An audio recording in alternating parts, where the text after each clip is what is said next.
অনেকদিন ধরে ভাবছিলাম সবাই মিলে একটু দক্ষিণেশ্বর গিয়ে মায়ের দর্শন করব, মাকে একটু পুজো দেব। তো সেই দিনটি ফাইনালি চলে এসছে।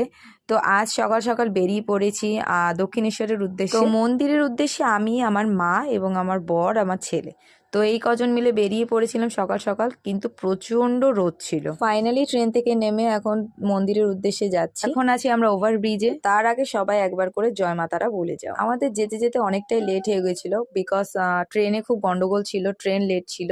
তো ফাইনালি মন্দিরের ভেতরে আমরা প্রবেশ করছি। তো প্রতিবারের মতো যেটা হয়, মন্দির ছিল পুরো ভিড়ে ঠাসা, অনেক অনেক লোক ছিল। আমাদের উদ্দেশ্য ছিল প্রথমে গঙ্গা স্নান করে তারপর মায়ের পুজো। মন্দিরের একটাই প্রবলেম যে মন্দিরের ভেতরের যে মায়ের যে ছবি সেটা তোলা যায় না, এবং মন্দিরের ছবিটাও তুলতে পারিনি, না হলে তোমাদের সাথে অবশ্যই শেয়ার করে দিতাম। কারণ ভেতরে মন্দিরে ফোন অ্যালাউ নেই, ফোন বাইরে রেখেই তারপর ঢুকতে হয়।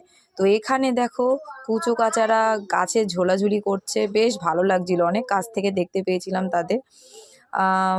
প্রচুর প্রচুর হনুমান ছিল, দুজন তো একদম কোলাকুলি করে বসেছিল। দক্ষিণেশ্বর মন্দিরে আসবো আর এদের দেখা পাবো না, সেটা কখনোই হয় না। ভেবেছিলাম যে একেবারে বেলুড় মঠটাও ঘুরে যাবো, বাট টাইমে হয়নি। যাই হোক, তোমরা কারা কারা দক্ষিণেশ্বর মন্দির এসেছো একটু কমেন্টে জানিও, কতবার এসেছো তাও জানিও।